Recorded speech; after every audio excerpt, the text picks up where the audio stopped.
If your garden soil looks lifeless, compacted, or just plain dry, you might think it's time to add fertilizer. But the real secret isn't more nutrients, it's more activity.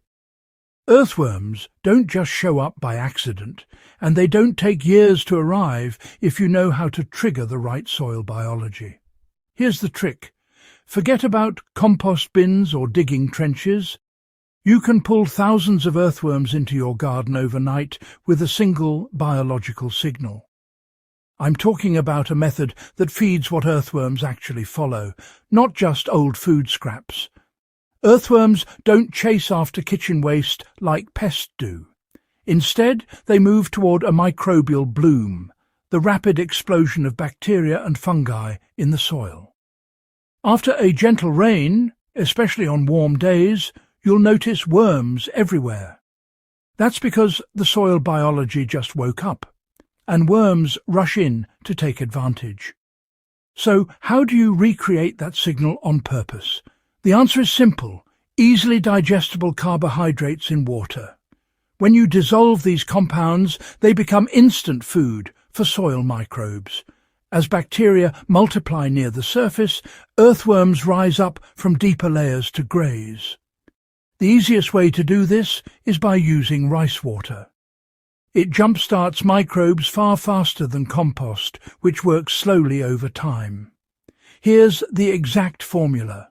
Measure half a cup of uncooked white rice, put it in a bowl, and add 1 liter of clean water. Stir it for 30 seconds until the water gets nice and cloudy. Then strain out the rice. You can cook or discard that rice. What you want is the cloudy water. Now dilute that rice water with 9 more liters of water to make a total of 10 liters. This dilution step is crucial. If the mixture is too strong, you'll reduce soil oxygen and harm the biology you're trying to help. Pour the solution evenly across your soil using a watering can or bucket. 10 liters will cover about 10 square meters of ground. For best results, apply the solution in the evening just before sunset. The soil should be slightly moist, but not waterlogged.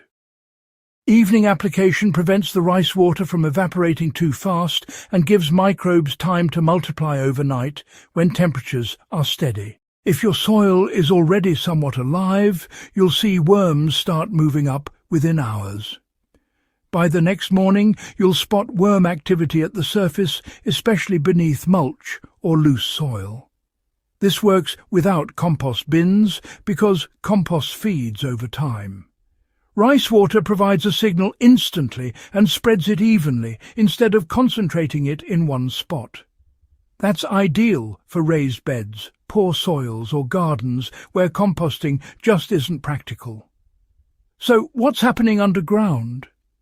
As microbes break down the rice starch, they multiply rapidly. Oxygen gets used up just a bit and carbon dioxide rises, a clear biological signal. Worms sense this and move upward.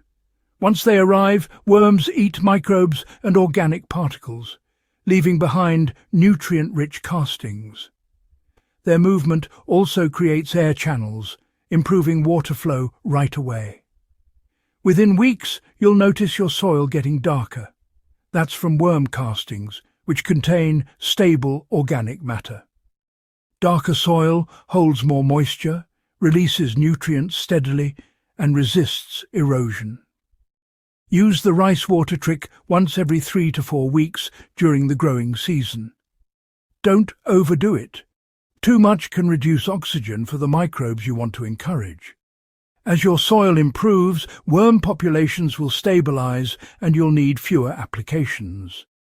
Avoid mistakes like using cooked rice, skipping the dilution, or applying during heat waves or droughts.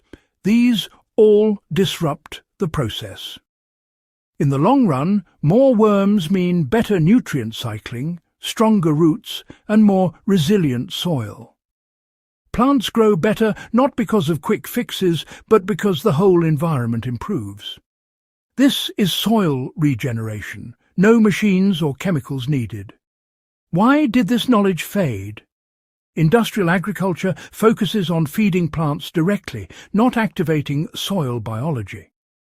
But traditional growers knew the power of gentle triggers. Combine this rice water trick with surface mulch, minimal digging, and organic inputs for the best results. If this guide helped you unlock living soil without compost bins or chemicals, subscribe to Nature's Blueprint. Share this with gardeners who struggle with dead soil. And let's bring soil biology back to the heart of gardening.